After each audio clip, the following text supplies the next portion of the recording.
Okay.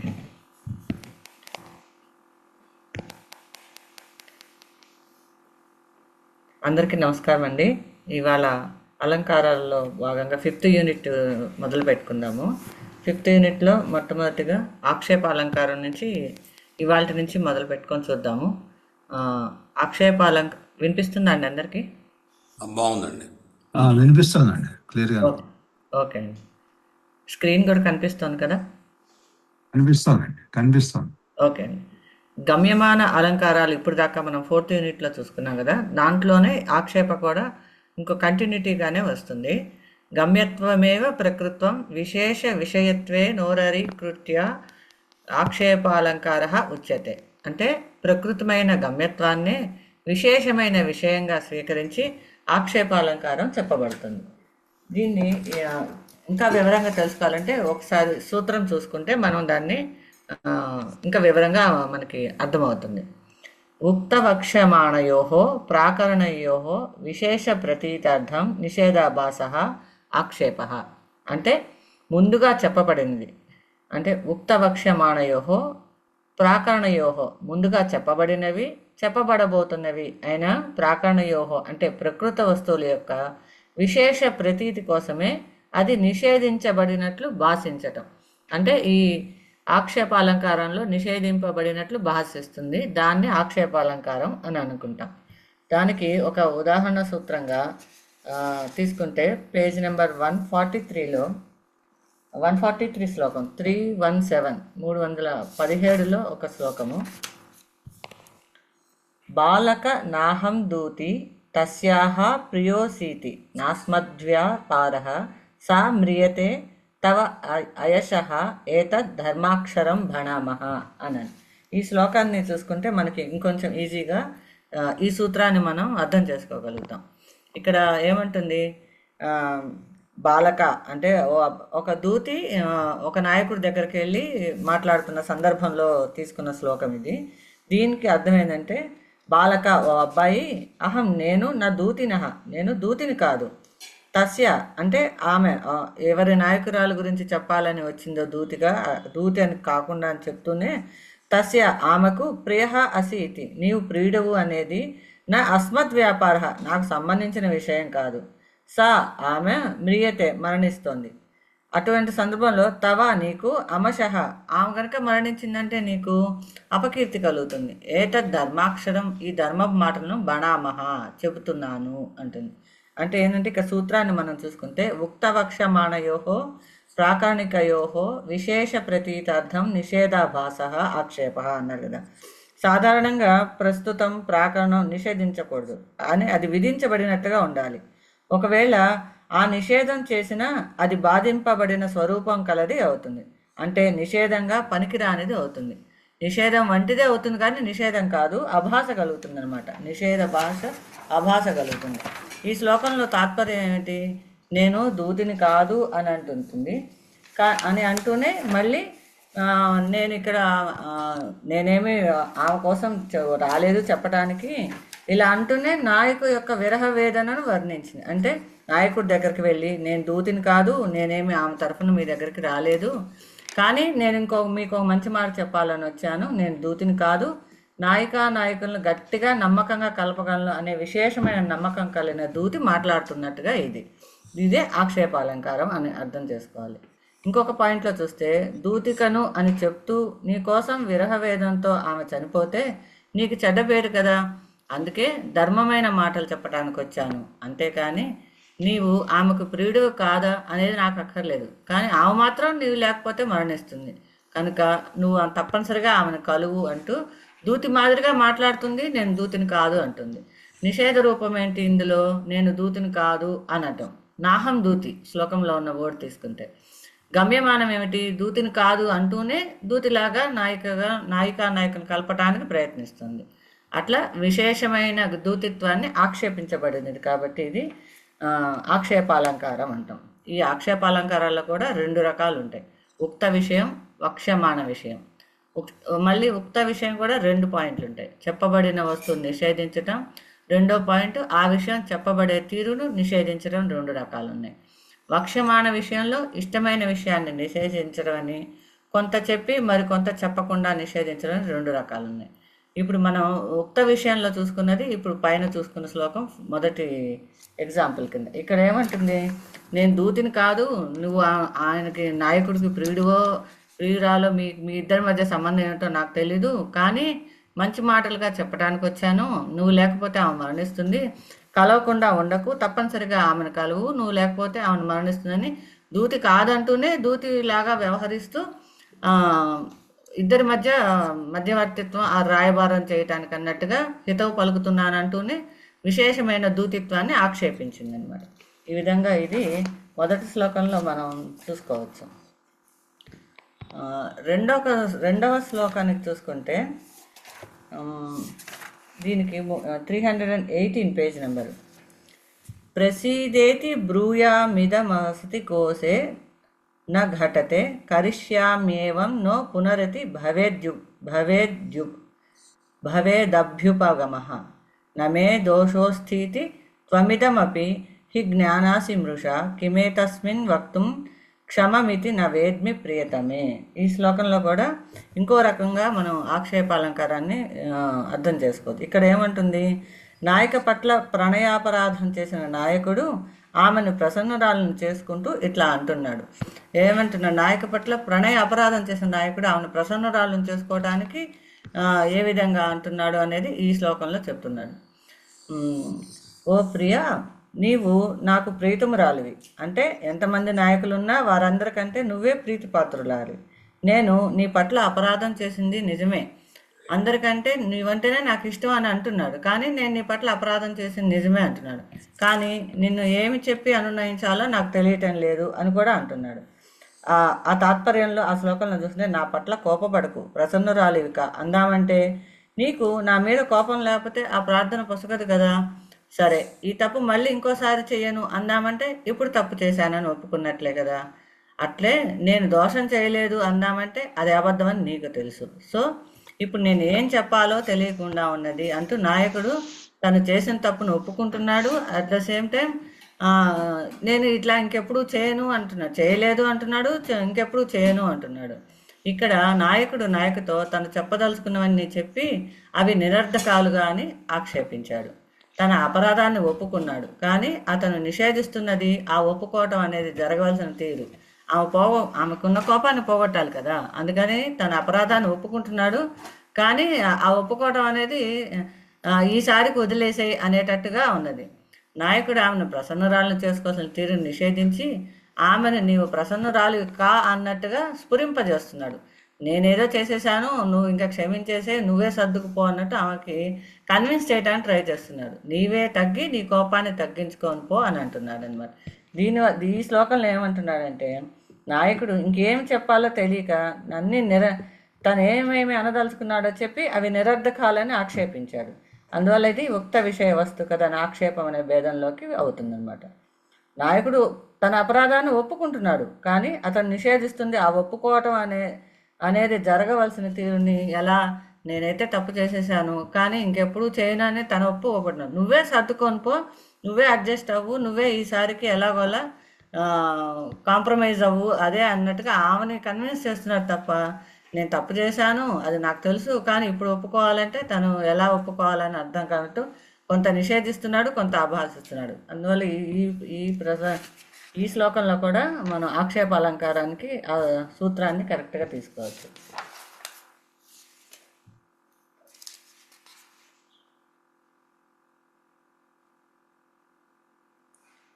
Next శ్లోకం, 3వ శ్లోకం. ఇప్పుడు ఇందాక మనం చెప్పుకున్న దాంట్లో ఒక టేబుల్లో చెప్పాను కదా, 2 ఉంటాయని. ఇది ఉక్త విషయంలో చెప్పబడిన వస్తువు నిషేధించడమేమో మొదటి శ్లోకానికి, ఆ విషయం చెప్పబడే తీరు నిషేధించడం. ఇప్పుడు నాయకుడు తను చేశాడని తెలిసిన తప్పు, దాన్ని చెప్పబడే తీరు నువ్వే అడ్జస్ట్ అవ్వంటున్నాడు, కానీ తను తప్పు చేశాడని తెలిసినా కన్విన్స్ చేస్తున్నాడు అనేది. ఇప్పుడు నెక్స్ట్ వచ్చేసి ఈ వక్ష్యమాణ విషయంలో ఇంకొక 2 రకాలైన శ్లోకాలు ఉన్నాయి ఇదే అలంకారానికి, అవి చూద్దాం ఇప్పుడు. దీనికి శ్లోకం 145 శ్లోకము, శుభగ విలంబస్య అని.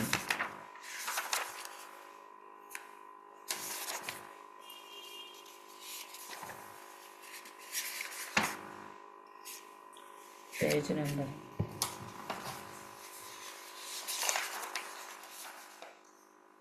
319 పేజ్ నెంబర్ 390. 319.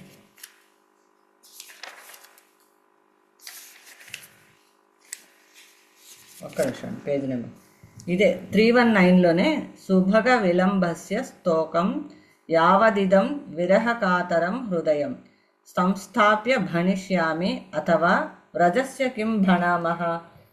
ఇది వచ్చేసి సెకండ్ ఆక్షేపణ అలంకారంలో సెకండ్ వర్షన్. వక్ష్యమాణ అలంకారం గమ్యత్వమేవ ప్రకృతం విశేష విషయత్వేనోరీకృత్య ఆక్షేప అలంకార, అది సూత్రం కదా. దీనికి శ్లోకానికి శ్లోకం చూసుకుంటే ఇప్పుడు సుభగ విలంబస్య అనే శ్లోకంలో దేశాంతరం పోవటానికి బయలుదేరిన ప్రియునితో నాయిక అంటోంది, ఓ అందగాడ కొద్దిగా ఆగు, ఈలోగా నేను విరహంతో కలత చెందుతున్నా నా హృదయాన్ని కాస్త సర్దుకొని మాట్లాడతాను. పోనీ వెళ్ళలే, ఇక మాట్లాడటానికి ఏముంది అని కొంత చెప్పాలనుకుంటుంది, కొంత ఆపుతుంది, కొంత చెప్పలేక ఆపేస్తుంది. ఈ ఉదాహరణలో ఏమంటుంది, ఏదో చెప్పటానికి సిద్ధమై మళ్ళీ పోనీలే వెళ్ళు అనటం. ఇది వక్ష్యమాణ విషయమైన ఆక్షేపాలంకారం. ఉండు, నీ హృదయాన్ని పరిధిపరచుకొని మాట్లాడతాను అని చెప్పటం సామాన్యమైన విషయం. ఆమె ఏదైతే చెప్పదలుచుకుందో, నీవు వెళ్ళిపోతే నాకు మరణం తథ్యం అనేది విశేషం.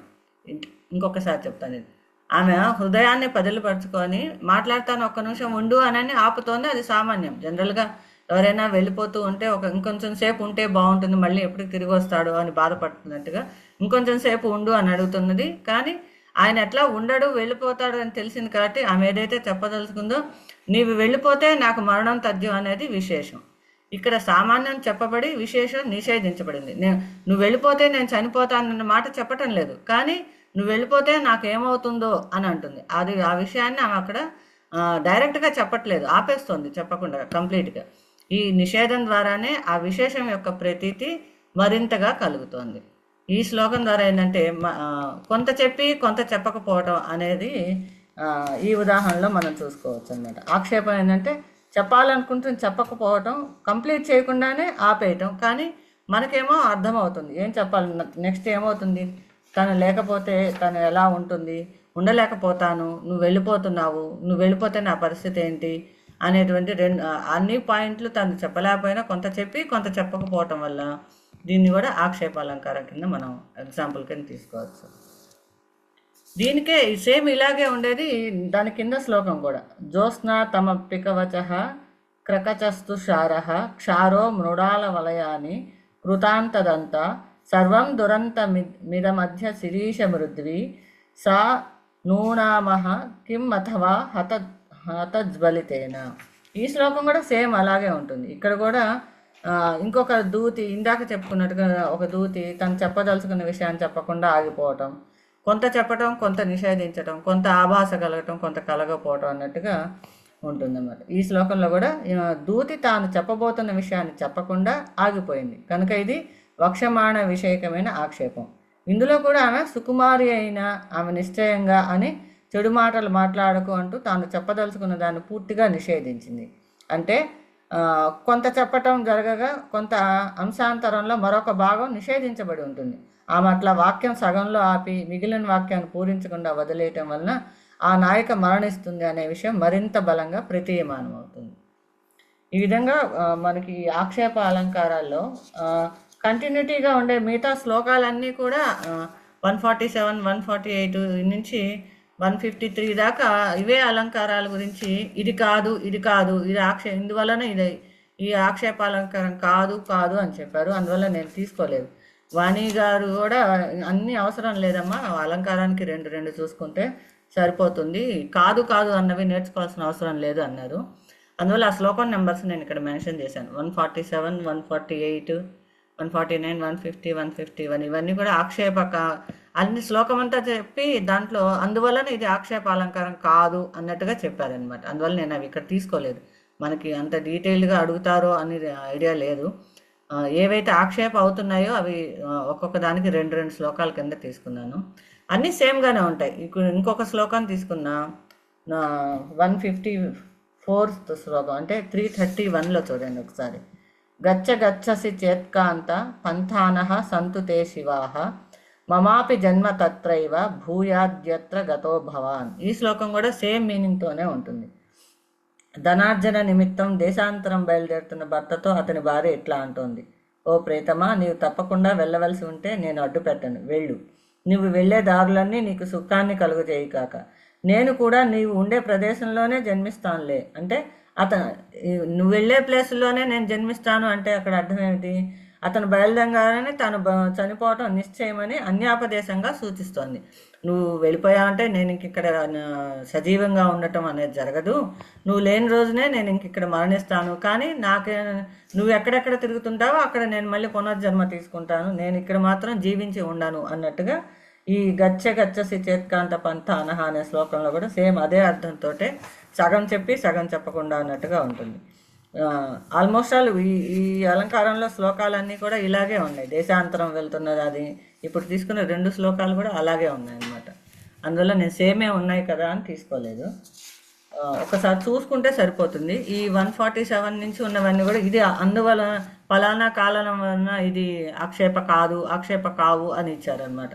అందువల్ల అవి కూడా ఇప్పుడు నేను మెన్షన్ చేయదలుచుకోలేదు. ఇందులో 5 మార్క్స్కి ఒకటే ఇస్తారా, లేదంటే ఆ కాదు అన్నది కూడా నేర్చుకోవాలా అనేది అది ఒకసారి మీరే చూసుకుంటే అర్థమవుతాయి. అన్నీ ఇక్కడ దగ్గర ఒక 10 శ్లోకాలు ఒక అలంకారానికే చెప్పుకోవటం భావ్యం కాదేమో అనిపించింది. కాకపోతే ఒక 4 పాయింట్లు నేను మళ్ళీ రాశాను. దీనికి ఆక్షేప అలంకారంలో 4 అంశాలు తప్పనిసరిగా ఉంటాయి. ఒకటి, వక్తకు చెప్పటానికి అభిమతమైన ఇష్టమైన విషయం ఏంటది? నాయకులను కలపాలి అని. ఇప్పుడు ఒక దూతి వెళ్తుంది, ఎవరైనా వినేవాడికి చెప్పడానికి అభిమతమైన ఇష్టమైన విషయం అంటే ఎవరైనా వింటూ ఉన్నారంటే ఒక దూతిలాగా ఇద్దరు నాయకుల మధ్యలో వెళ్ళి మాట్లాడుతుంది అనమాట ఒక వ్యక్తి. దాన్ని వక్తకు చెప్పటానికి అభిమతమైన ఇష్టమైన విషయం అని ఒక పాయింట్. సెకండ్ పాయింట్, ఆ ఇష్టమైన వస్తువే నిషేధించబడటం. అంటే దూతిగా వెళ్ళి నేను దూతిగా రాలేదు అని నిషేధిస్తారనమాట. అది మూడో పాయింట్ వచ్చి అది ఇష్టమైనది మరియు నిషేధించటం అసంగతమైనది కావటం వల్ల ఆ నిషేధం అసత్యం కావటం. అంటే నేను దూతి కాదు నేను ఊరికే చెప్తున్నాను, మీరు ప్రేయసి ప్రియులు నాకు అనవసరం అని అంటూనే దూతిలాగానే మాట్లాడుతుంటుంది. నువ్వు లేకపోతే ఆమె మరణిస్తుంది, నువ్వు తప్పనిసరిగా ఆమెను కలువు అని అంటుంది. ఫోర్త్ పాయింట్, అసత్యమైన నిషేధం ఇష్టమైన వస్తువు యొక్క విశేషాన్ని ప్రతిపాదించటం. అంటే అసత్యమైన విషయం అంటే నేను దూతి కాదని అసత్యం పలుకుతుంది. ఆమెకి ఇష్టమైన విషయం ఏంటి? వాళ్ళిద్దరిని ఎలాగైనా కలపాలి అనే పాయింట్. ఆ కలపాలి అనే విశేషాన్ని ప్రతిపాదించడం కోసం ఎట్లాగైనా నాయకులను కలపాలి అనే విశేష ప్రయత్నం చేస్తుంది. కాబట్టి ఇది కూడా ఒక ఫోర్త్ పాయింట్. ఇలాంటి కనుక ఆభాసాలు మనకి ఏ శ్లోకంలో అయినా కలిగితే దాన్ని మనం ఆక్షేపాలంకారం కింద తీసుకోవచ్చు. ఇట్లా ఒక 4 శ్లోకాలు తీసుకున్నాను సార్ ఈ ఆక్షేపాలంకారానికి. బాగుందండి. అది ఎక్స్ట్రావి అక్కర్లేదు. అనిష్ట విషయాన్ని చెబుతూ ఇష్టమైన విషయాన్ని నిషేధిస్తుంది అంటారా? అవును, అంతే.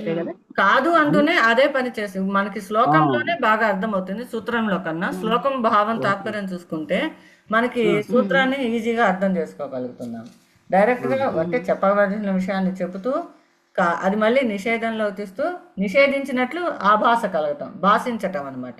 నిషేధించినట్టు భాషించటం. ఈ 4 శ్లోకాల్లో ఈ ఆక్షేపాలంకారాన్ని మనం అర్థం చేసుకోవచ్చు. ఆక్షేపంలో కూడా ఇది గుర్తు పెట్టుకుంటే సరిపోతుంది. టేబుల్ లాగా ఇచ్చాను చూడండి. ఇది ఉక్త విషయము వక్ష్యమాన విషయం అని 2 ఉంటాయి అనుకోవటము. ఉక్త విషయానికి ఒక 2 శ్లోకాలు, వక్ష్యమాన విషయానికి ఒక 2 శ్లోకాలు చూసుకుంటే సరిపోతుంది అనిపించింది. మిగతా ఇచ్చిన శ్లోకాలు ఈ ఆక్షేపాలంకారం కింద ఇచ్చిన మిగతా శ్లోకాలన్నీ కూడా ఫలానా కారణం వల్ల ఇది ఆక్షేపాలంకారం కాదు అన్నట్టుగా ప్రతి శ్లోకంలో ఇచ్చారు. అందువల్ల కాదు అన్నవి మనం ఇక్కడ మెన్షన్ చేసుకోవటం ఎందుకులే అని నేను తీసుకోలేదు.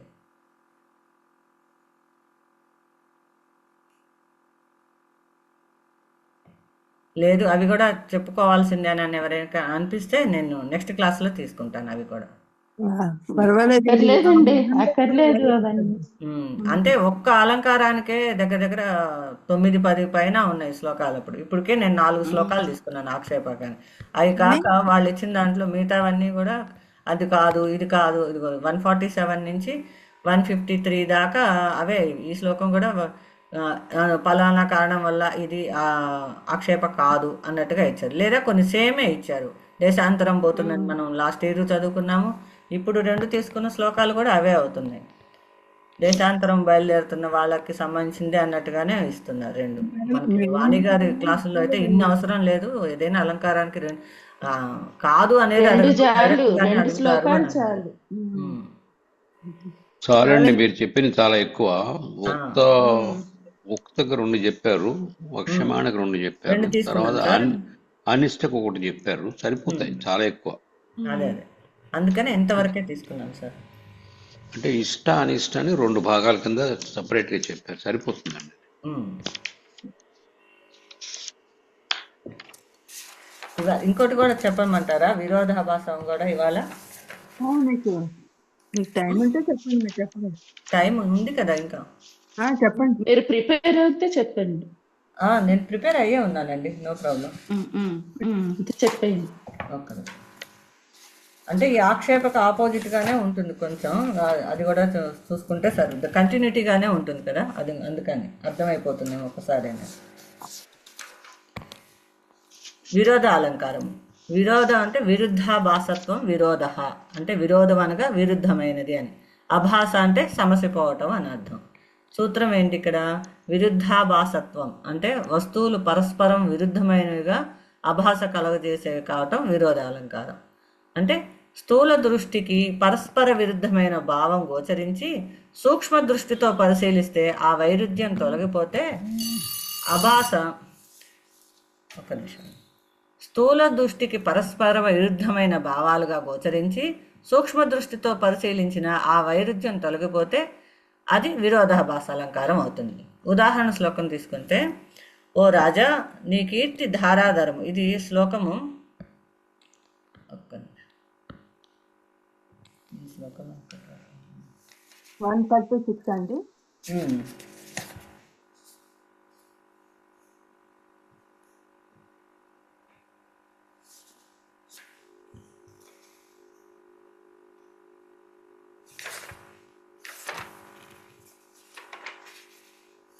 శ్లోకం ఎన్నో నెంబర్ ఉందండి, నేను బై మిస్టేక్ మెన్షన్ చేయలేదు. శ్లోకం 36 అండి. 336 కదా. అవునండి. పరిచ్ఛేదాతీత. అదే నాన్న చూస్తున్నా ఆ శ్లోకం. శ్లోకం నంబర్ 156. శ్లోకం నంబర్ 115. పరిచ్ఛేదాతీత సకల వచనాను విషయో పునర్జన్మస్మిన్ అనుభవ పదం యో న గతవాన్. ఈ శ్లోకంలో దీనికి భావం ఏంటి? ఈ శ్లోకమేనండి. ఇదే కరెక్ట్ చెప్పండి. సజాతీయము విజాతీయము 2. దీంట్లో సజాతీయం ఒక అదేలేండి. ఇది అంటే నేను ఇంకొంచెం ముందు ఇంకొంచెం వివరం రాసుకున్నాను, అందువల్ల ఇది చూస్తున్నాను. ఓ రాజా నీ కీర్తి ధారాధరమైన శత్రుశైలంకు నీరిచ్చినది లేదు. ధారాధరం అంటే మేఘం. ఈ శ్లోకం వెతుకుతున్నాను నేను, ఇది ఏ శ్లోకం అయిందా అని.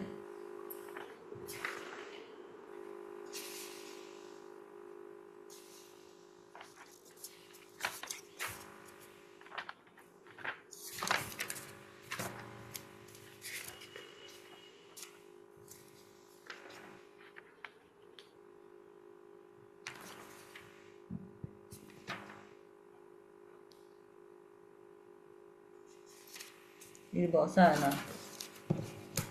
దాంట్లో తీసుకున్నట్టుంది, ఆర్విపి సార్ దాంట్లో ఉన్నట్టుంది ఇది.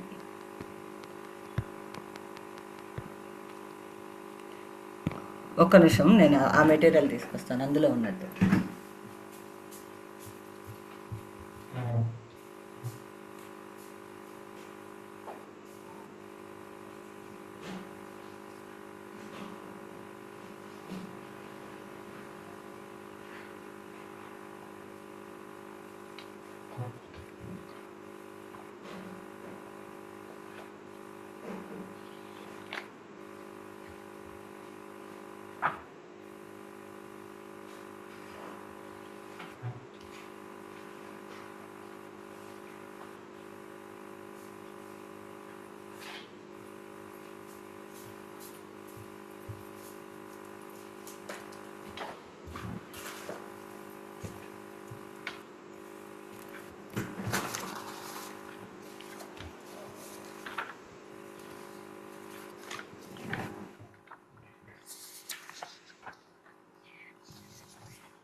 చూద్దామండి. ఇది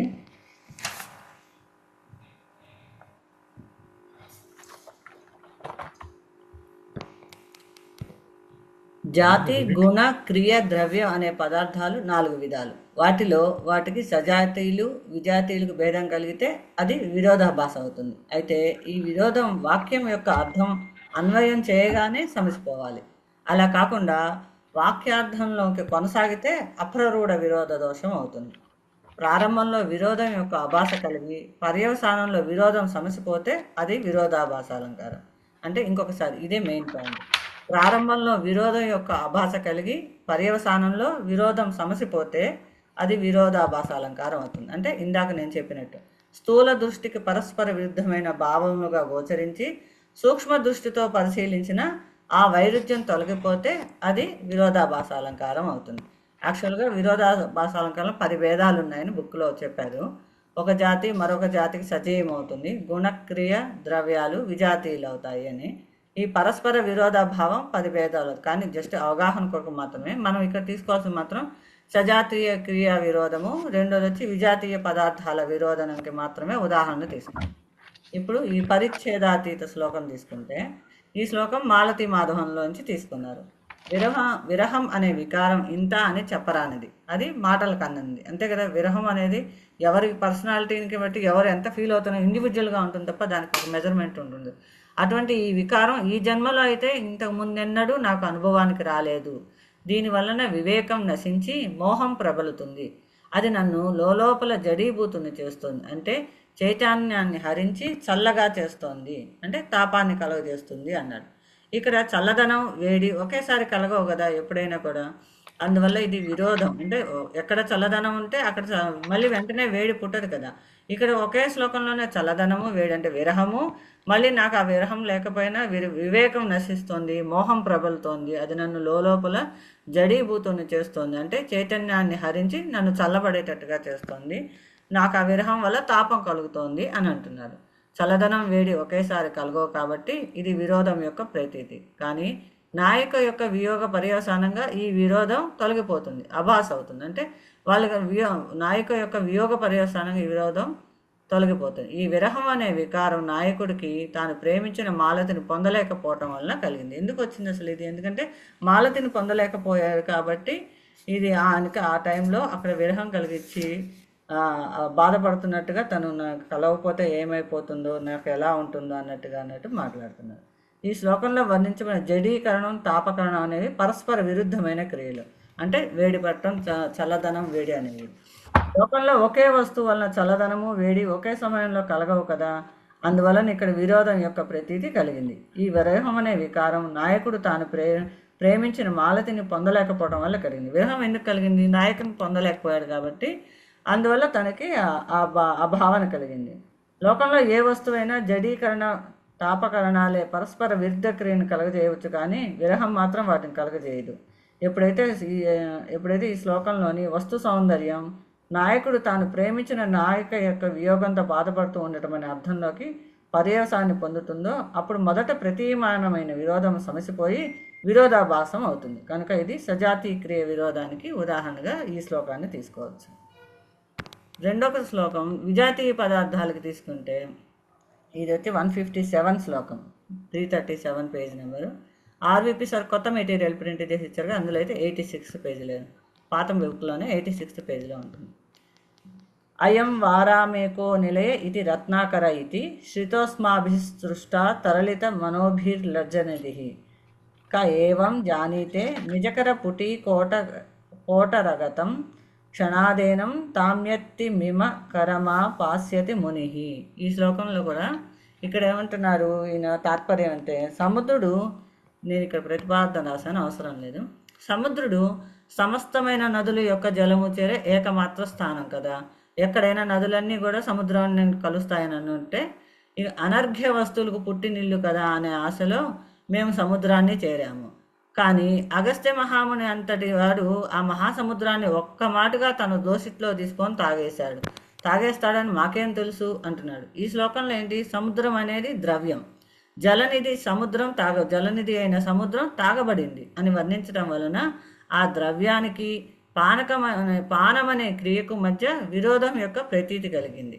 అగస్త్యముని మహత్యం వలన సముద్రం పానం చేయటం అనే విరోధం తొలగింది కాబట్టి ఇది విజాతీయమైన పదార్థాల మధ్య విరోధమైంది. ఇక్కడ ఈ విరోధం అభాస అయింది. ఈ విధంగా గ్రంథకారుడు ఒక కవి ఒక సజాతీయుల పదార్థాల మధ్య విరోధాన్ని, ఒక విజాతీయ పదార్థాల మధ్య విరోధాన్ని ప్రదర్శించి ఇదే పద్ధతిలో ఇతర స్థలాల్లో కూడా సమన్వయం చేసుకోవాలి అని వివరించాడు.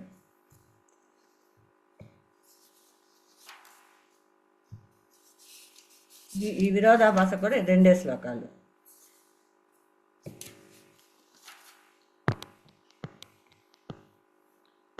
ఒకటొకటిగానే అంటే ఇచ్చారు కాబట్టి సజాతి కోటి విజాతి కోటి చెరొక శ్లోకం తీసుకుంటే సరిపోతుంది.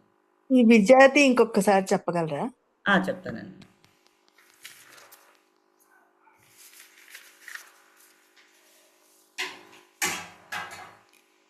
ఈ విజాతి దానికి శ్లోకం ఇచ్చారు కదా, ఈ శ్లోకం చూసుకుంటే ఒకసారి మనం అయం వారమేకో నిలేహ ఇది రత్నాకర ఇది. ఇక్కడ ఏమంటున్నారు, సముద్రుడు సమస్తమైన నదుల యొక్క జలం చేరే ఏకైక మాత్ర స్థానం కదా, అనర్ఘ్య వస్తువులు పుట్టినిల్లు కదా. అంటే సముద్రంలో ఏవేవో వచ్చి చేరుతుంటాయి జీవరాశులతో పాటు, ఇంకా అనేక నదుల ద్వారా కూడా వచ్చి అందులో చేరుతుంటాయి.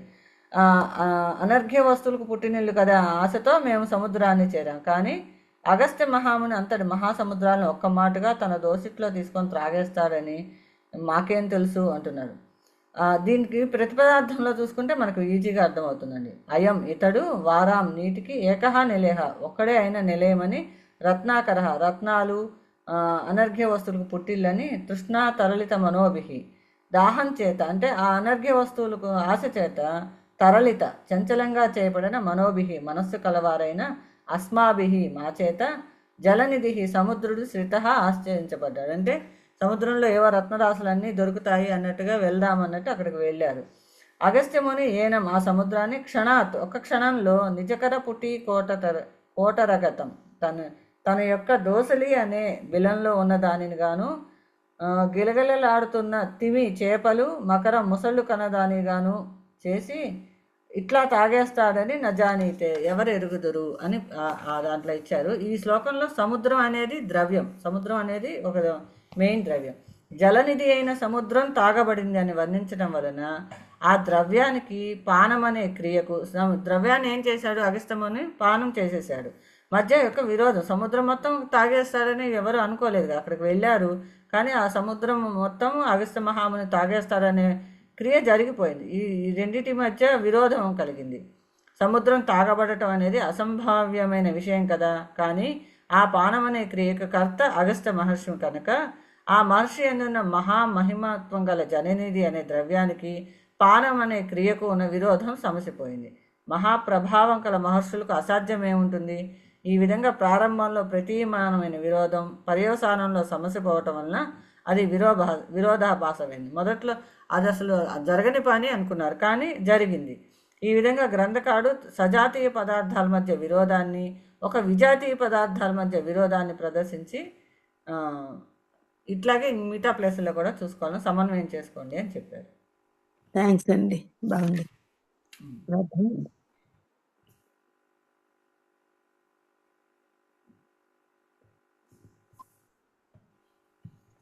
ఒక చిన్న డౌట్ అడగచ్చా? అడగండి. ఇప్పుడు ఈ సముద్రం అనేదిను ఈ విజాతీయ పదార్థాలు ఏమేమిటవి? విజాతీయమైన పదార్థాలు సముద్రము తాగే క్రియానా? సముద్రం అనేది ద్రవ్యము, దానికి పానం చేయడం అనేది క్రియ. తాగబడటం, సముద్రం తాగబడటం అనేది విషయం కదా. ఈ పానం అనే క్రియకు కర్త అగస్త్య మహాముని అని ఇచ్చారు.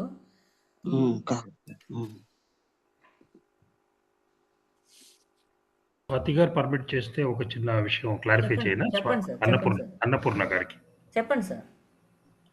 అన్నపూర్ణ గారు చెప్పండి సార్. సజాతీయాలు ఏమిటి విజాతీయాలు ఏమిటి అని తెలుసుకుంటే మనకి ఇది అర్థమైపోతుందండి. అదే అది ఎక్స్ప్లెయిన్ చేస్తాను.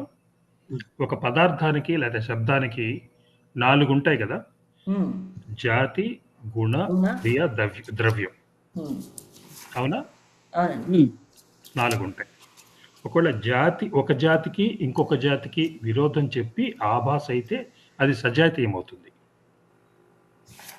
ఒక జాతి ఇంకొక జాతికి అది సజాతీయం. జాతికి సజాతీయం. క్రియకి సజాతీయం. ద్రవ్యానికి సజాతీయం. అవునా? అవునండి. ఇక్కడ గుణానికి సజాతీయం. అవునా? ఇప్పుడు స్వాతి గారు చెప్పింది మొదటి ఎగ్జాంపుల్లో ఒక క్రియకి ఇంకొక క్రియకి విరోధం చెప్పి ఆభాస చెప్పారు ఆవిడ. ఒక క్రియ ఏమిటి? చల్లదనానికి వేడికి మధ్యలో ఉండే చల్లబరచటం ఒక క్రియ, వేడి చేయడం ఒక క్రియ. అంటే క్రియకి మధ్య జరిగింది కాబట్టి అది సజాతీయమైంది. అదే జాతి కదా. క్రియ. విజాతీయ అనుకోండి. విజాతీయ అంటే జాతికి గుణానికి కానీ, లేకపోతే గుణానికి క్రియకి కానీ, లేకపోతే క్రియకి ద్రవ్యానికి కానీ. అర్థమైందా? అర్థమైందండి. ఇప్పుడు రెండో ఉదాహరణకి ఏమిటంటే ఒక ద్రవ్యం తీసుకుంది, ఒక క్రియ తీసుకున్నారు. సముద్రం అనేది ద్రవ్యము. ద్రవ్యానికి క్రియకి విరోధం చెప్పి ఆభాస జరిగింది. విరోధం ఎలా చెప్పారు? ద్రవ్యం సముద్రము తాగబడింది. ఎలా తాగుతారు? విరోధం కదా, రెండు విరోధం కదా. అంత పెద్ద సముద్రాన్ని తాగడం విరోధం కదా. దాన్ని ఆభాస ఎలా చేశారంటే అగస్త్యముని యొక్క మహత్వం వల్ల అది సాధ్యమైందని. అది అలాగే ఆభాస జరిగింది. అంటే ఆ విరుద్ధాన్ని పోగొట్టింది. మొదటి దానిలో ఒకటే వస్తువు చల్లబరుస్తోంది, వేడి చేస్తోంది. ఇది విరుద్ధం కదా. ఈ విరుద్ధాన్ని ఏది పోగొట్టిందంటే విరహం అనే పదం పోగొట్టింది. విరహం ఉన్నప్పుడు జరుగుతాయి అవి. చల్లబడటం, వేడి అవ్వడం, తాపం కలగటము, చల్లబడటం జరుగుతాయి. అంటే అక్కడ సజాతి, ఇక్కడ విజాతి. అక్కడ క్రియకు మధ్య జరిగింది కాబట్టి సజాతి అయింది. ఇక్కడ ద్రవ్యానికి క్రియకి మధ్య జరిగింది. అంతేనా స్వాతి గారు? అంతేనండి. నేను ఇక్కడ శ్లోకం కింద కూడా మెన్షన్ చేశాను. పరిచ్ఛేదాతీత అయితే సజాతీ క్రియ విరోధం అవుతుంది. ఇది వచ్చేసి విజాతీ కిందకు వస్తుంది. ఇప్పుడు చూసుకుని అయం వారమేకు అనేది విజాతీ దానికి వస్తుంది. విజాతీయ పదార్థాల మధ్య విరోధానికి ఉదాహరణ అన్నట్టు. ఇప్పుడు విజాతీయులు సజాతీయులు అని గుర్తుపెట్టుకుంటే అది ఈజీగా అర్థమైపోతుంది మనకి. అవునండి. నేను చెప్పింది ఓన్లీ సజాతీయం అంటే ఏంటి, విజాతీయం అంటే అదొకటే చెప్పాను. అవును, కరెక్ట్గా అదే క్యాచ్ చేయాల్సిన పాయింట్ కూడా అదేనండి. కరెక్ట్గా అర్థమైంది. ఇంతవరకు ఇవాళకి ప్రిపేర్ అయినంత చాలు సార్. రేపు మళ్ళీ ఇంకో రెండు చెప్తాను. చాలా బాగా చెప్పారండి. చెప్పారండి. చాలా బాగుందండి. చక్కగా చెప్పారు. Thank you sir. చాలా బాగా చెప్పారండి స్వాతి గారు. Thank you sir. అది రికార్డింగ్ ఆపుతున్నాను. మీ నోట్స్ కూడా బాగుంది. ఓకే, నోట్స్ కూడా బాగుంది. క్లియర్ గా వచ్చింది. విడివిడిగా ఇచ్చారు నోట్స్, విడివిడిగా అంతా నీట్ గా రాశారు.